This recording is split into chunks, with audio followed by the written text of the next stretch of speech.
Shalom everyone! Sa pong pinagpalang araw para sa ating lahat at purihin ng Panginoon for giving us once again this wonderful privilege again to feast at His Word. Salamat po sa Panginoon. Kumusta po kayo? Nawa kayong lahat ay nasa mabuting kalalagayan sa biyaya ng Diyos. At ang ating pong discipleship training ay ginaganap tuwing Martes at Huwebes alas 8 po ng gabi dito sa Pilipinas. At pagpalain ng Panginoon ang bawat isa sa atin. And we are expecting God to speak to us in a very powerful way, for the Word of God says that heaven and earth will pass away, but my word will not pass away.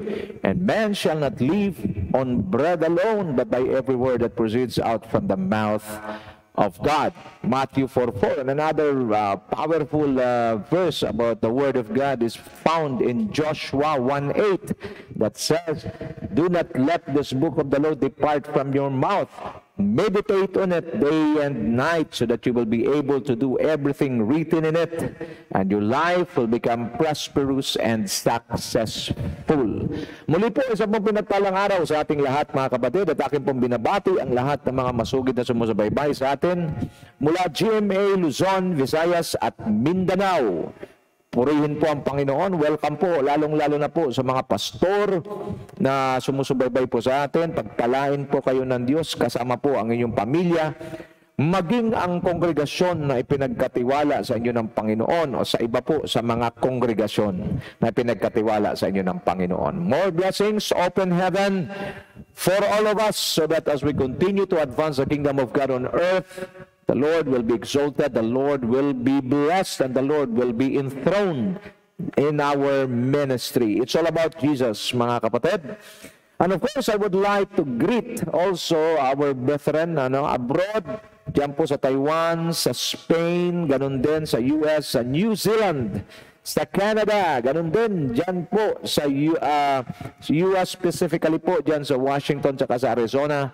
Bless po kayong lahat ng Panginoon. Ganun din sa Middle East, diyan sa Qatar, sa Kuwait, maging Saudi Arabia. The Lord bless you. Japan, Yemen, Oman, and of course, diyan po sa Ireland. Pagpalaan po kayong lahat ng Panginoon sa mga bago nating sumusubaybay dyan sa Indonesia, sa Hong Kong, ganun din sa Australia. God bless you all. God bless you all po.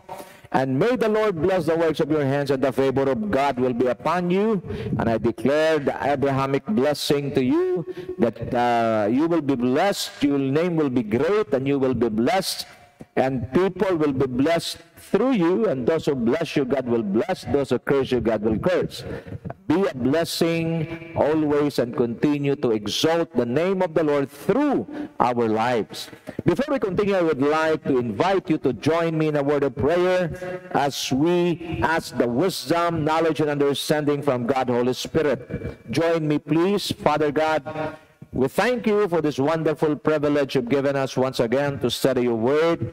Thank you, Lord, for the now word that we're about to receive and partake tonight.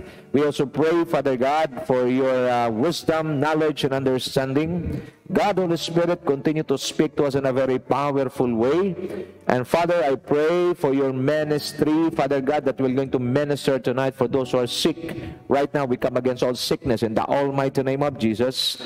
We cast out all sickness, even the works of the enemy. We destroy it and cut it off in the name of Jesus. Begin to receive your healing. Begin to receive your miracles tonight. Begin to receive your provision in the name of Jesus. And I pray, Lord God, that the joy and the peace of the Lord will flood our soul. And I pray that you will continue to create that thirst and hunger in our spirit for your word and for your presence. Lead us, Father God, wherever we are going, Father God. I pray that every step along the way, Lord God, you will lead and guide us. As we study tonight your word, I pray that you will enlarge the capacity of our spirit. As we receive the impartation, Lord God, help us not only hearers, but make us doers of your word. We thank you and we bless you. Begin to receive your miracles. Begin to receive your healing. Begin to receive the move of God in your life tonight. Open heaven. We are sons and daughters of the living God. Super blessed, highly favored, and living under an open heaven. This is our declaration, and this is our prayer in the powerful name of our Lord and King, our Savior, Jesus Christ. And all the blessed people of God declare, Amen and Amen and Amen. Palakpakan po natin ang Panginoon. Glory to God. God is good all the time, and the Bible says, taste and see that the Lord is good. Muli po, welcome po sa ating discipleship training. Sa mga kabubukas pa lang ng kanilang Facebook, live rin po tayo ngayon sa YouTube. Please do us a favor to share this message to your friends and to your loved ones in order for them to receive the now word of the Lord. So, patuloy po tayo sa ating pag-aaral, winning the battle from the inside out. It's a reality that every believer we encounter a battle on the inside. It is very important to know this truth because the battle that we're facing most of the time, ang ating kaisipan ay nakatutok lamang ho sa labanan sa panlabas, mga physical. But in reality, the real battle for every believer is on the inside. That is why if you are able to win the battle from the inside or internally, then it will be easy for you to win all your external battles. So the battle that I am talking about is the battle in the spirit, between the flesh and the spirit. So the biblical prescription on how to defeat the flesh, this is the subtopic that we're discussing right now. And our previous study says, put no confidence in the flesh. But this time, our study is about putting our confidence in God alone. Very crucial and very important po ito. Why? Because pagka hindi po natin ito ma-solidify, hindi po natin ito mag-grasp or maintindihan, there's a big tendency that we will be, putting our confidence aside from God. Okay, so very important po. So, to begin with, I would like to share Paul's principles on how he defeated the flesh. Number one, consistency. So there should be consistency in what? In pursuing Christ's likeness. When you speak about Christ's likeness, it is simply living in holiness and righteousness. As what Paul mentioned in Philippians 3:12, now that I have already, not that I have already obtained all this, or have already arrived at my goal, but I press on to take hold of that for which Christ Jesus took hold of me. Mga kapatid, ang pamumuhay mananampalataya ay hindi po lamang one time, big time. Kung tayo po ay naging victorious today, it is not a guarantee that you will be victorious tomorrow. What's my point? You need to be consistent. Ano ang iyong mga prinsipyo na nilakaran? Ano ang iyong ginawa? Bakit ikaw ay nagiging victorious sa araw na ito? You need to be consistent in those practices, especially reading the Word of God. The Word of God must be treated with high urgency and high priority. So we should read the book, we should read the Bible, we should study the Bible, we should meditate the Bible, and most especially apply the Bible. Once you applied it, then it's now time to share it. Okay, so Paul, ang sabi niya, I press on to take hold of that for which Christ Jesus took hold of me. The Lord Jesus Christ had already prepared something powerful for us. Our destiny is guaranteed. Okay, the starting point, the Lord Jesus Christ is guaranteed, but the journey, the distance between the starting point towards your destiny and your destiny, that is what we call journey. So as we journey towards our destiny, it is very important to possess this quality, this consistency in pursuing Christ's likeness. In 1 John 2:6 it says, those who say that they live in God, New Living Translation, should live their lives as Jesus did. The ultimate pattern that the Bible, hindi lamang to ni-recommend, hindi lamang to ni-request, kundi this is a command. Okay, kung tayo po tunay na mananampalataya ni Kristo, ang ating pamumuhay dapat ay pamumuhay katulad ng Panginoong Jesus. So let us continue to grow in the grace and knowledge of our Lord Jesus Christ until one day we become like Him. In Romans 8:29 it says that for those God foreknew, He predestined them to be conformed to the image of His Son. Consistency in pursuing Christ's likeness is simply building ourselves strong in the Word, building ourselves strong in Christ's likeness, because we know that the only person, the only one who defeated the devil is none other than the Lord Jesus Christ. So as we consistently pursue Christ's likeness, we should be reminded that there's a warning that everyone should take note, In 1 Corinthians 10:12 it says, in the New Living Translation, if you think that you are standing strong, be careful not to fall. Paalala po ito sa bawat isa sa atin, lalo na sa mga manggagawa sa ubasan ng Panginoon. If your ministry is doing good, praise the Lord for that.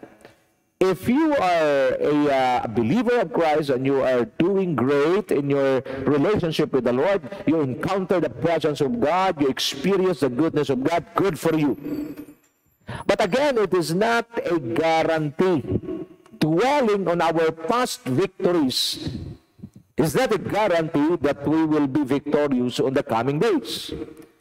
I recommend you, mga kapatid, I recommend to you that you need to master the principles why you became victorious in those battles that you went through. Why? Because hanggat nandito tayo sa lupa, mayroon po ang kaaway po. Okay? Si Satanas ay palaging nandito para ikaw po'y siluin, para ang bawat mananampalataya po ay kanyang dayain. Kaya mahalaga po na tayo po'y babad na babad sa salita ng Diyos. My friends, if you're listening right now, it is very important, super urgent talaga, na kailangan nating magbabad sa salita ng Diyos. Ang pag-aaral sa salita ng Diyos ay dapat top priority ng isang mananampalataya. If you're listening right now and you are no longer studying the Word of God, reading the Bible, meditating the Bible, studying the Bible, applying the Bible, I think it's now time. The Lord is calling you to return to your original position. Because the only thing that will going to empower your spirit that God had given is none other than His Word.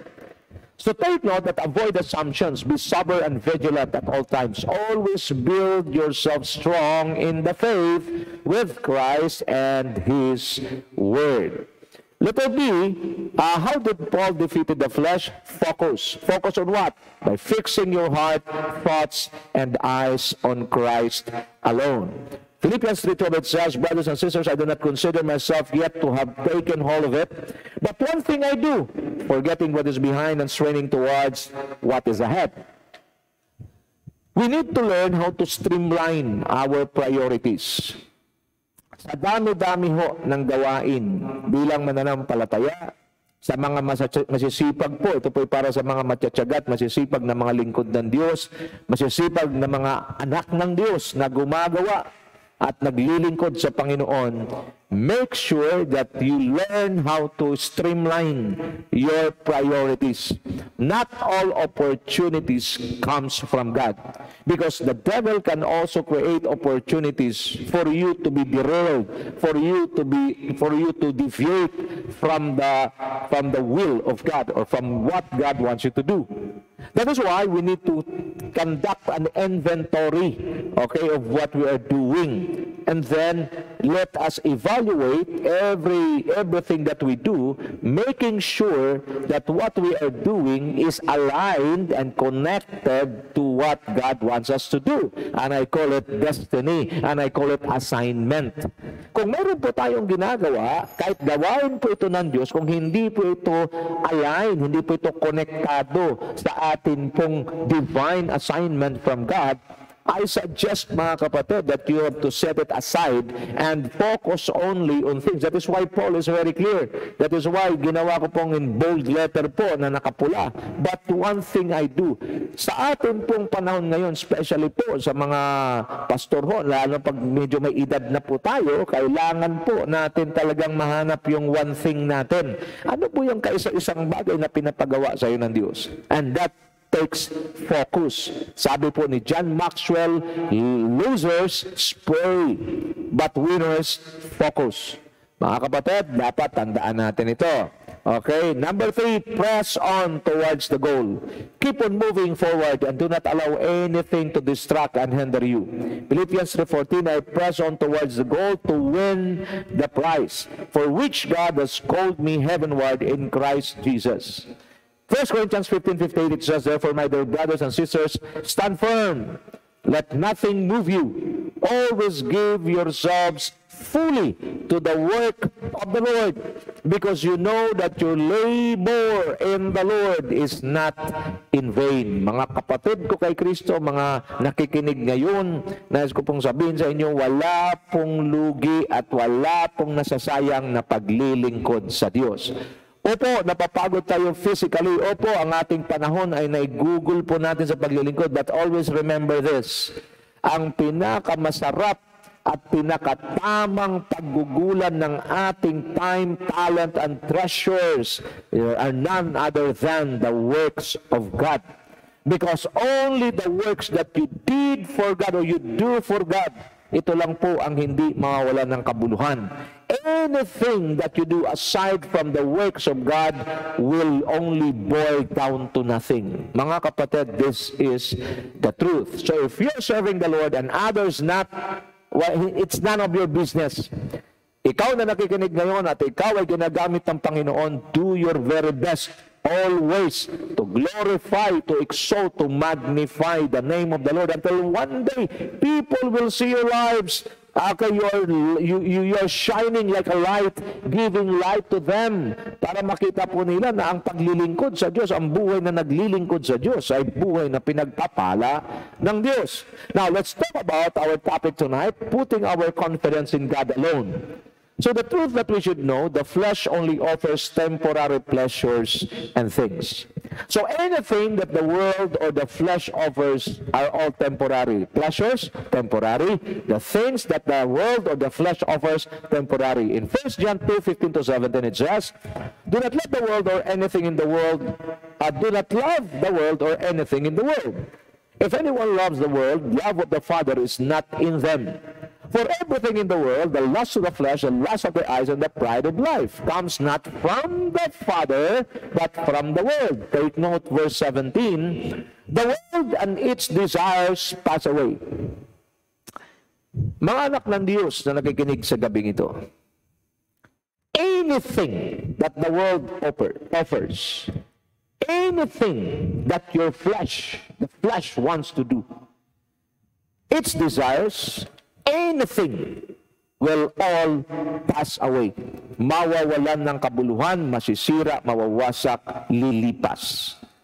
But whoever does the will of God lives forever. I am talking about investment of our lives. Saan mo ba ini-invest ang buhay mo, kapatid? Sa mga temporary na mga bagay o sa eternity? Anything in the world, even the desires of this world that we have in this flesh, will all pass away. Mga kapatid, ako po ituwan-tuwa. Nakita ko po, graduation po ngayon. At napakarami ako po talaga saludo, lalo na sa mga anak ng Diyos, mga Kristiyano na talagang mga with honors. Salute po ako dyan. Pero kailangan hindi po natin makakalimutan that more than our earthly achievements, even in the ministry, if your ministry is doing good, you're touching lives, talagang you're growing, it's good.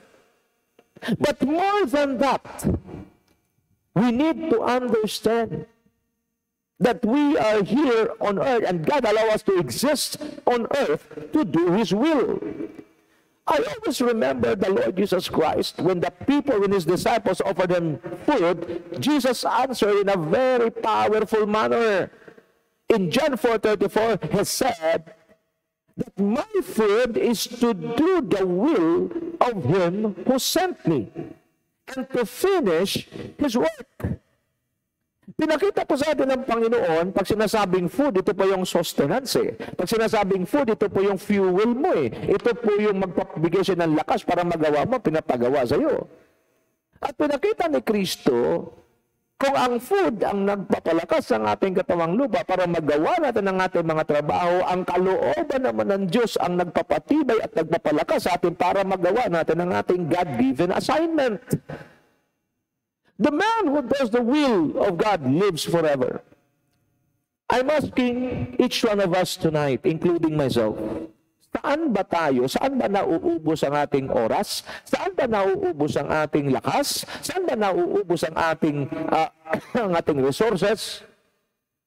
Ito ba ay nauubos at nagagawa natin at nating nai-invest sa mga pangwalang hanggang buhay, mga walang hanggang gawain, katulad ng gawain ng Diyos, paglilingkod sa Diyos, pagmamahal sa Diyos, paglalaan ng oras sa intimacy sa Diyos? O nauubos ang oras natin sa mundo? At pagdating natin sa gawain ng Diyos o para sa Diyos, ay wala na tayong naibibigay na panahon. Kasi patang-pata na ang ating katawan. Mga kapatid, the Lord sent me to you tonight to remind you that you are investing in a wrong investment. Ang isang investment, dapat mayroong return of investment. Investing in the world is simply investing to nothing. But the moment you invest your time, your talent, your treasure to God, then you can expect a return of investment. Mahalaga po ito, mga kapatid. Okay? So the truth that we should know and be mindful of, we brought nothing in this world and we can take nothing when we leave this earth. Clear ang sabi ni Apostle Pablo. In 1 Timothy 6:7-8, for we brought nothing in the world and we can take nothing out of it. For if we have food and clothing, we will be content with that. Mga kapatid, pinapakita po sa atin dito ng Panginoon, huwag nawang maubos ang ating lakas, oras, at maging resources sa mundo lamang. Sapagkat pag tayo po dumating dito na walang dala, aalis din po tayo dito na walang dala. Kung mayroon mang pinagkaloob sa atin ng Diyos, maging mapagpasalamat tayo at gamitin natin ito para lamang sa kanyang kapurihan, kaluwalhatian at kaluguran. But if we put our confidence in God alone, He promises the following. Kung sa Diyos tayo magtitiwala, gawin natin ang kalooban ng Diyos, maglingkod tayo sa Diyos, ito po ang kanyang pangako. John 14:27, Peace I live with you, my peace I give you. I do not give to you as the world gives. Do not let your hearts be troubled and do not be afraid. The peace of God. In Philippians 4:6-7, it says, do not be anxious about anything, but in every situation by prayer and petition, with thanksgiving present your requests to God. And the peace of God, which transcends all understanding, okay, the flesh, the man's understanding, will guard your hearts and your minds in Christ Jesus. Kapayapaan po ang ino-offer ng Diyos. Kapayapaan hindi kayang ibigay ng sanlibutan, ng pera o mga material na bagay. Ito po ang pangako ng Panginoon sa atin. If we put our confidence in God alone. So there are biblical references on putting our confidence in God alone. Let me read to you. Bear with me. Jeremiah 17:1-10. Judah's sin is engraved with an iron tool, inscribed with a flint point on the tablets of their hearts and on the horns of their altars. Even their children remember their altars and the Asherah poles beside the spreading trees on the high hills. Verse 3. My mountain in the land and your wealth and all your treasures I will give always as plunder, together with your high places because of sin throughout your country. Through your own fault you will lose the inheritance I gave you.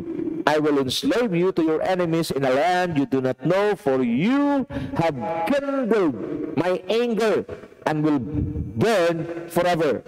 Verse 5. This is what the Lord says. Cursed is the one who trusts in men, who draws strength from mere flesh, and whose heart turns away from the Lord.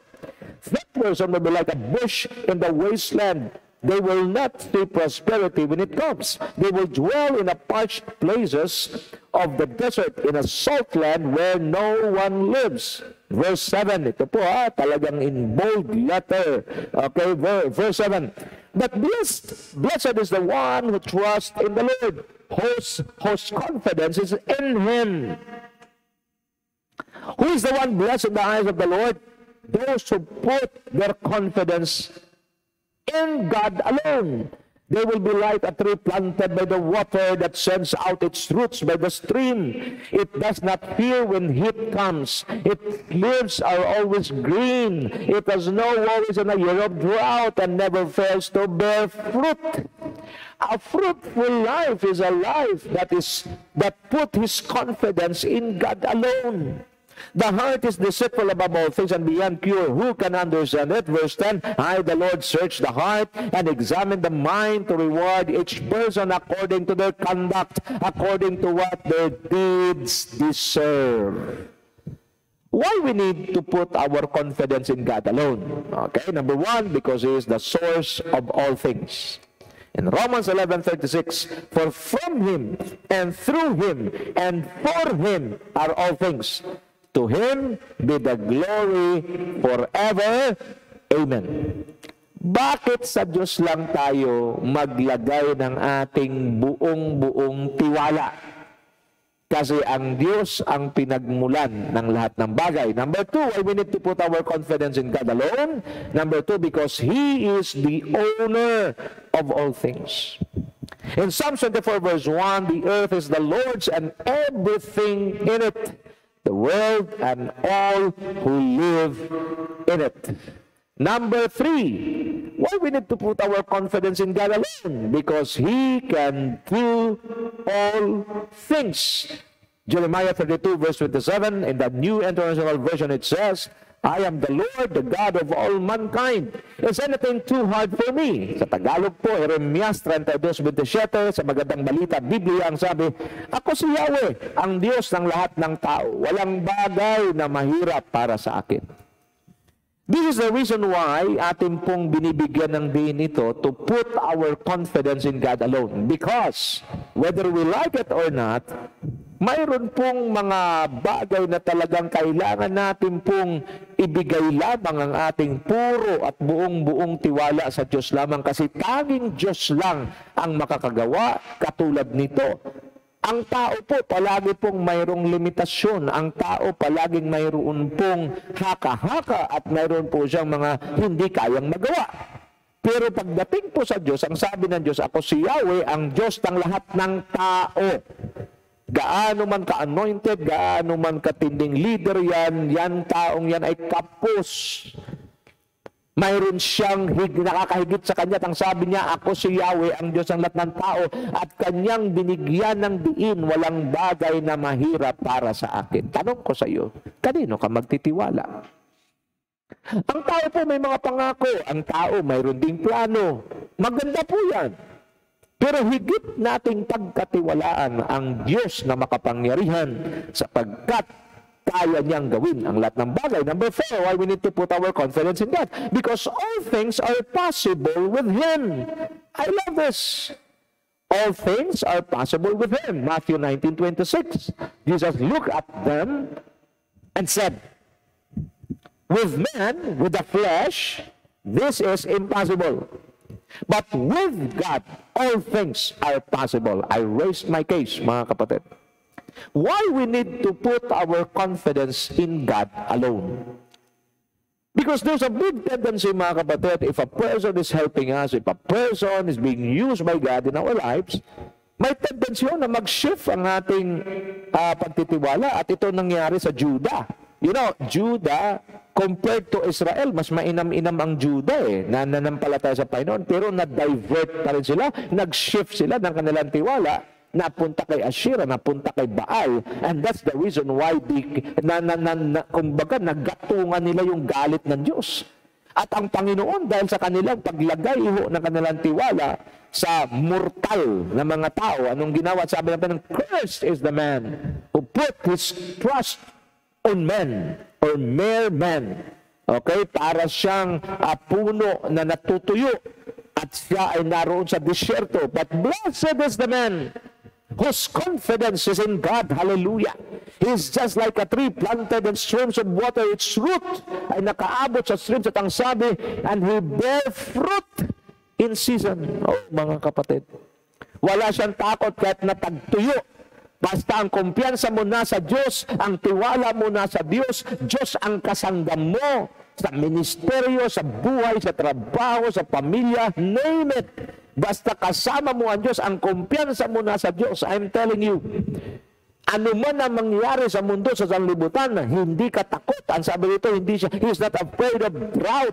Wala siyang pakialam kung mayroong tagtuyo kasi alam niya ang kanyang mga ugat ay naroon sa batisan. Naroon ang kanyang ugat, palaging dinadaluyan ng tubig. Ganito po ang picture na pinakita ng Diyos sa taong nagtitiwala lamang sa Kanya. Huwag po tayo magkamali, mga kapatid. Because the Lord will use people. Ingat pagkanig mabuti. Para tayo ay i-bless ng Diyos, para tayo empower ng Diyos, establish ng Diyos, He will going to use people. Okay? There are people who will going to teach you. There are people who will going to guide you. There are people who will going to help you. That's good. But again, tonight, our set is very clear.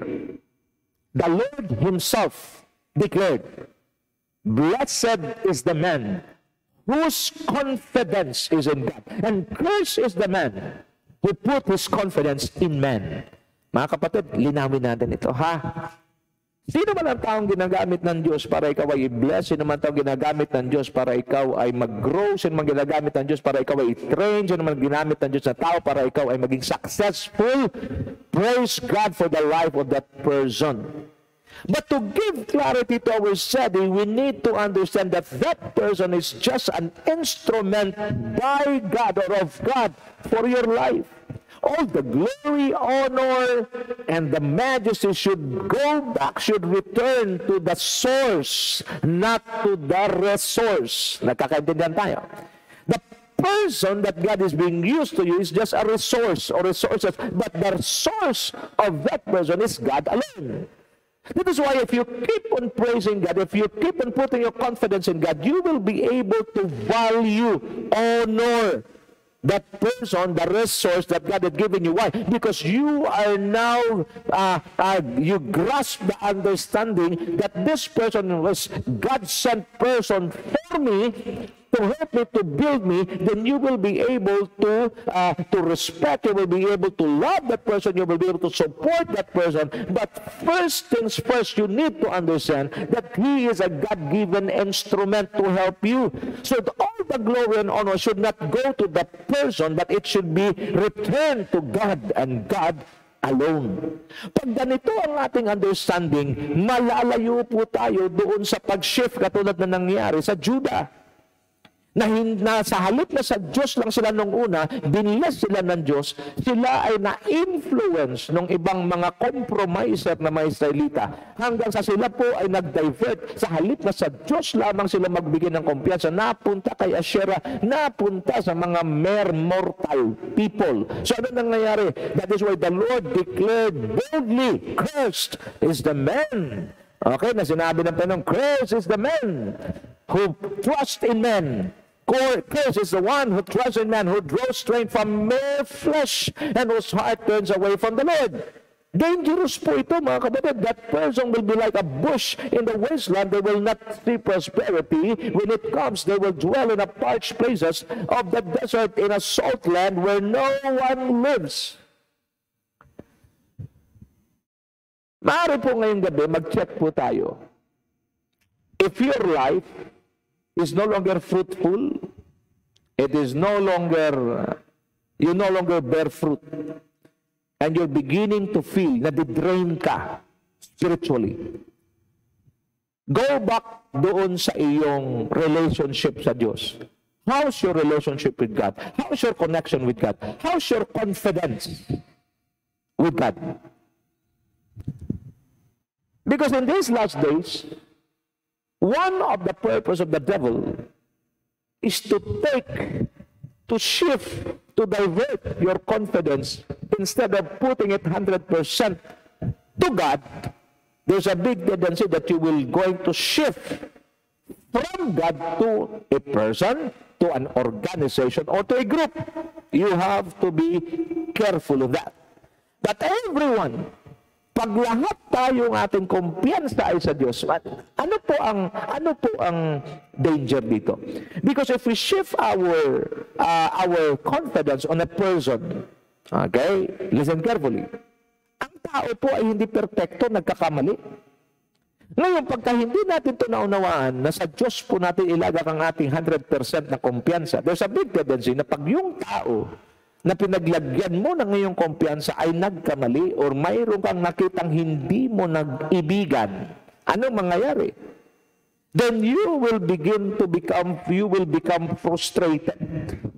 Why? Because ang taas ng expectation mo na yung kumpiyansa mo inilagak mo pagkatapos yun ang nagkamali, that's the problem. This is the reason why we are studying this.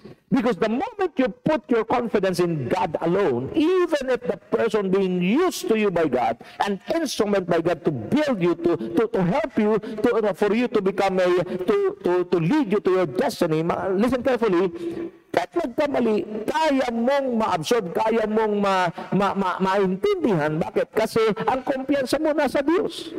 What if gawin natin mas, kumbaga, medyo mabigat? Pag yung kumpiyansa mo ay nasa tao, pag namatay ang taong yan, patay din ang pag-asa mo. That is why the Lord reminded us, man is a mortal being, while God is immortal, eternal. This is one of a very crucial message that every believer should understand. Because there's a big tendency, because nakikita mo tao eh. Ang Diyos hindi eh. So may tendency na sa tao ka talaga magtitiwala. Kaya kailangan ma-aresto natin at may align natin, ma-fine-tune natin na dapat ang buong tiwala ay sa Diyos. para ikaw ay magkaroon din ng buong tiwala sa tao. Dahil ang tao ay mayroong limitations, you will be able to, mayroong mataas ang tolerance mo. Bakit? Kasi ang strength mo, ang confidence mo nasa Diyos. I hope everything is clear. Number 5, because God's ways and thoughts are greater than and higher than our ways and thoughts, or the thoughts of man. Isaiah 55 verse 8 and 9, for my thoughts are not your thoughts, neither your ways are my ways, declares the Lord. As the heavens are higher than the earth, so are my ways higher than your ways, and my thoughts than your thoughts. Mga kapatid, magkaiba. Why we need to put our confidence in God alone? Because ang kaisipan ng tao at ng Diyos, pamamaraan ng tao at saka ng Diyos ay napakalaking pagkakaiba. Para maintindihan natin kung gaano kataas ang langit sa lupa. They've conducted a research, an experiment. Tiningnan po ng mga scientists, nagpadala sila ng isang aparato para doon sa galaxy. Tiningnan mo yung size ng Earth mula doon po sa galaxy. Ang sabi, halos gatuldok na lang, ang liit. At mind you, ang tirahan ng Panginoon is third heaven. Pinakamataas, pinakamalayo. At doon ng Diyos kinumpara ang paraan ng tao, ang kaisipan ng tao sa kanyang paraan at kaisipan. Napakalaki ng pagkakaiba. Ang tao palagi nagsasabi, pag wala na siyang magawa, no way out. The Lord, anong sabi ng Panginoon? Ang sabi ng Bible, na mayroon pang isang awitin, God will make a way. God is able to make a way where there seems to be no way. That's a difference. Kaya kung sa Diyos ka magtitiwala, buong buo, ayaw na ang tao. Sabihin ng mga tao, wala na tayong magagawa dyan. Hanggang dyan na lang tayo. Kayo. Ang kumpiyansa ko nasa Diyos. Ang pagtitiwala ko nasa Diyos. Ano mangyayari? Even if people will say, dito ka na lang, hanggang dyan ka na lang, dito na lang tayo, wala tayong magagawa, tanggapin na lang natin yan. No.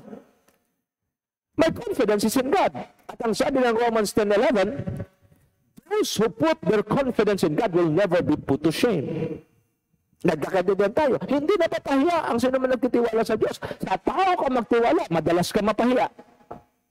Pero kung sa Diyos ka magtitiwala, hindi ka kailanman ipapahiya ng Diyos. Bakit? Wala nang imposible sa Kanya eh. Sabihin ng tao, dito na lang, wala tayong magagawa. Tanggapin mo na yan. Ay, hindi ko po gagawin yan.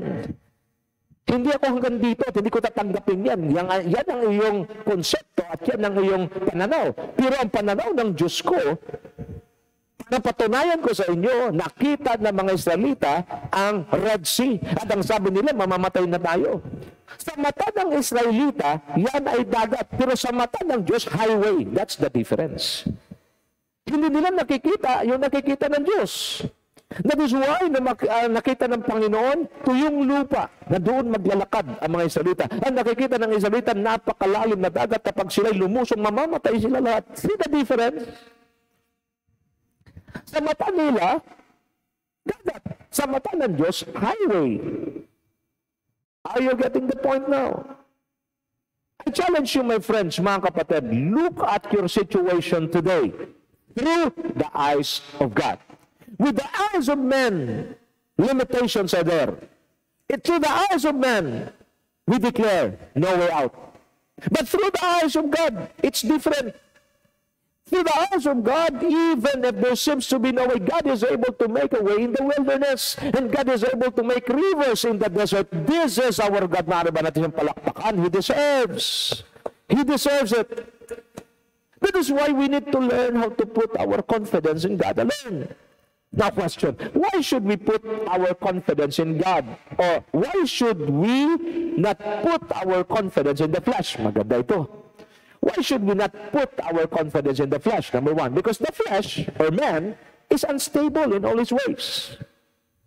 They will treat you good and nice today, especially when you are still beneficial to them. Yan ho ang pamamaraan ng mundo. At nakakalungkot, pati ho sa mga mananampalataya. That if you are no longer useful, they will just dump you aside. Tanggapin na natin ang katotohanan yan. Ako po'y nagtrabaho sa isang kumpanya. Whether you like it or not, how useful you are, how good and excellent worker you are, at the age of 60 or 65, you have to retire. Even if gusto mo pa, kailangan kang alisin. Bakit? Batas yan eh. Yan ho ang mundo. Pag may pakinabang ka, papakinabangan ka. Pag wala na ho, scratch ka na. Now, kaya hindi tayo pwedeng magtiwala at ilagay ang ating confidence sa tao. Unstable siya eh. Tingnan natin sa James 1:6-8. New King James Version, it says, "But let him ask in faith, with no doubting, for he who doubts is like a wave of the sea, driven and tossed by the wind." Verse 7. "For let not that man suppose that he will receive anything from the Lord." Verse 8. "He is a double-minded man and stable in all his ways." Diyos lang po ang stable. Diyos lang po ang faithful. Maliban sa Diyos, wala na. Kaya di ba ka nagtaka? Close na close mong kaibigan, pinagkakatiwalaan mo, isang araw hindi ka nagkasundo. Bakit? Tao eh. Bakit? Unstable eh. Close na close mong kamanggagawa, magkakasama kayo, nagsisharing kayo. Isang araw naghiwalay bigla. Anong nangyari? Unstable eh. Gets nyo na, mga kapatid? Never put your confidence to an unstable person, unstable ways. You need to be wise. That is why wisdom, kaya inirecommend ng Book of Proverbs through King Solomon, first and foremost, acquire wisdom. Because by wisdom, a house is built. Your life will be built if you possess wisdom. Praise God. He never changed and he is faithful forever. Man is unstable in all his ways. That is why we should not put our confidence in man.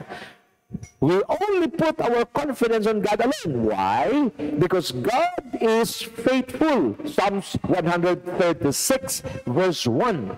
"Give thanks to the Lord, for he is good. His faithful love endures forever." Sa tao, pag may pakinabang ka, good ka. Pag wala na, scratch ka. Sa Diyos, hallelujah. His love, His faithful love endures forever.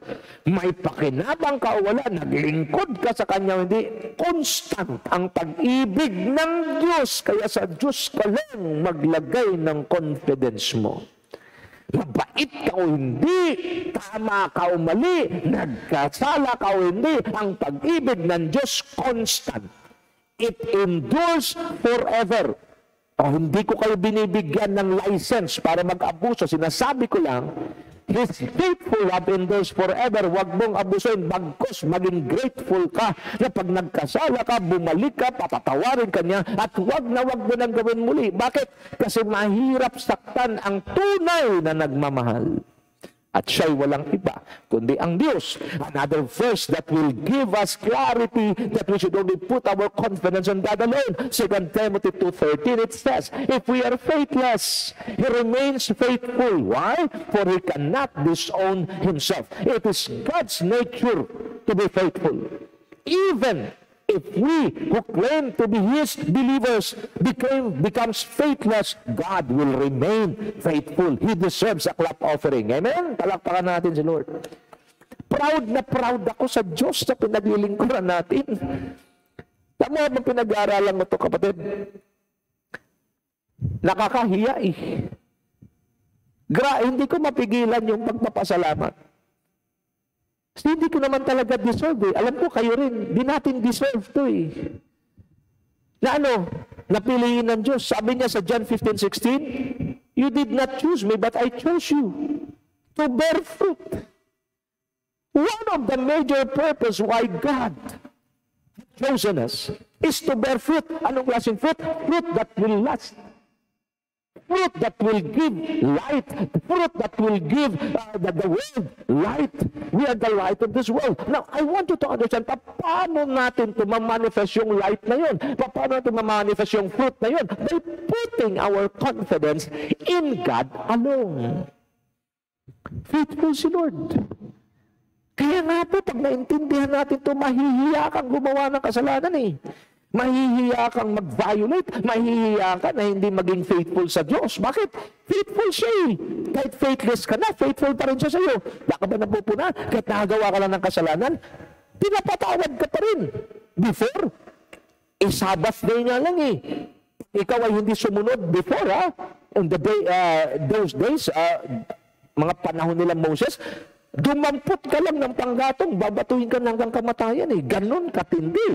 Ngayon, na we are under the grace of God, He is faithful.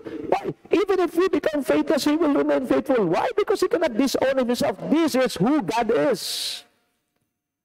Mga nakikinig sa akin ngayon, mga kapatid, faithful ang Diyos.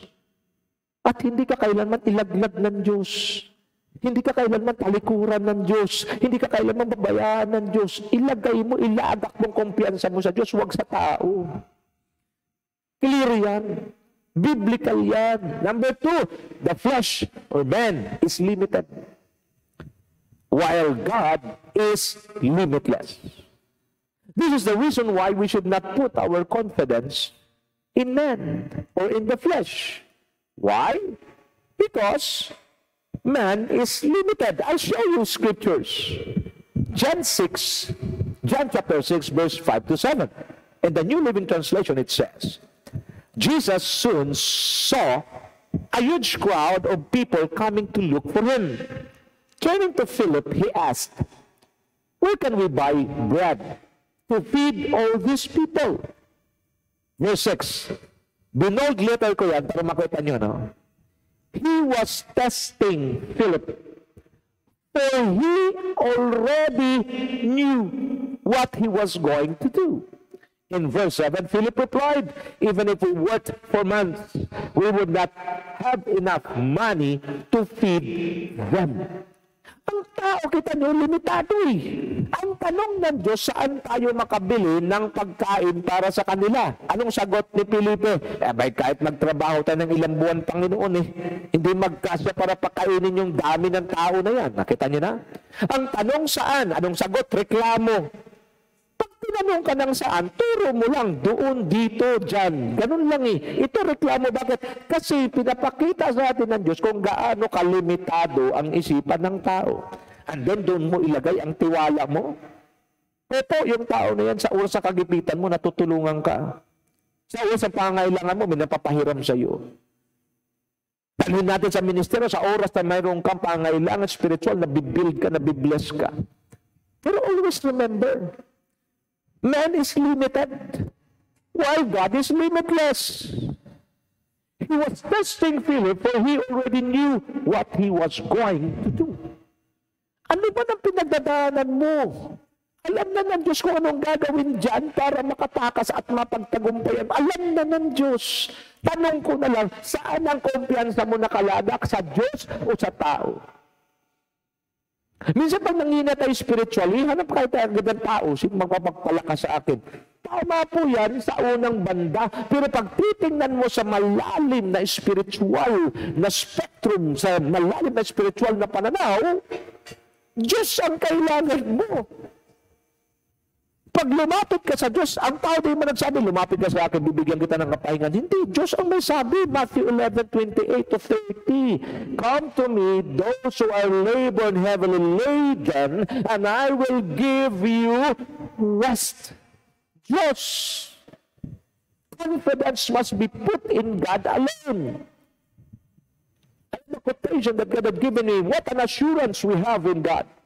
That He already have the answers to all our needs and solutions to all our problems. Diyos, hindi tao. Paglapit mo sa Diyos, tsaka ng Diyos ituturo sa tao, ganun po dapat, God first before anyone else. Magandang sulat natin. Putting our confidence in God alone simply means God first before anyone else. What an assurance that we have in God, that He already have the answers to all our needs and solutions to all our problems. My friends, this is our God. Ulitin ko, those who put their confidence in God will never be put to shame. Di ka mapapahiya.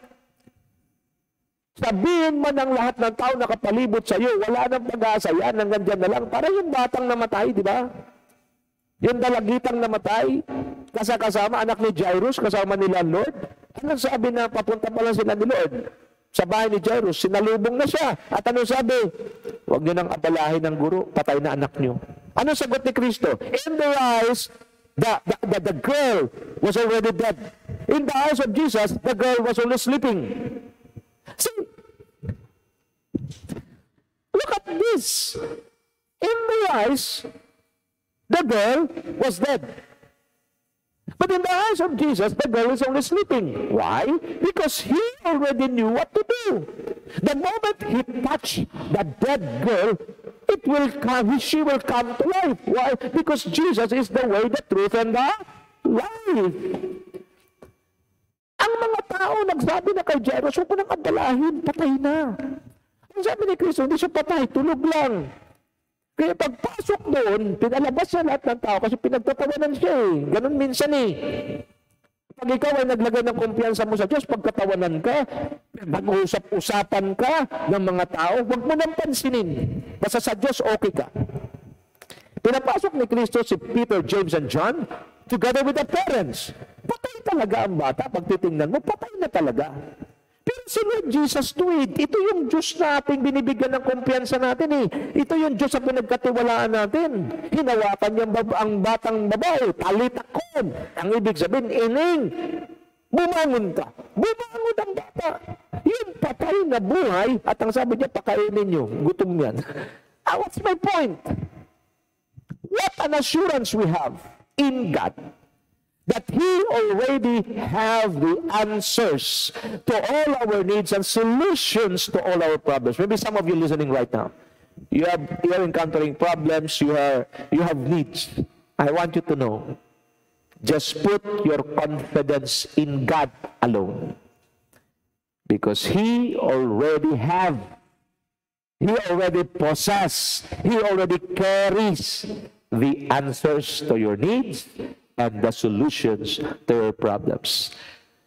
Daughter of God, sons of God, you are super blessed, highly favored, living under an open heaven. When you speak about open heaven, it is where provision, protection, intervention, power, and presence of God are always available to all His sons and daughters. If you believe that you're a son, if you believe that you're a daughter of the living God, then these blessings are yours.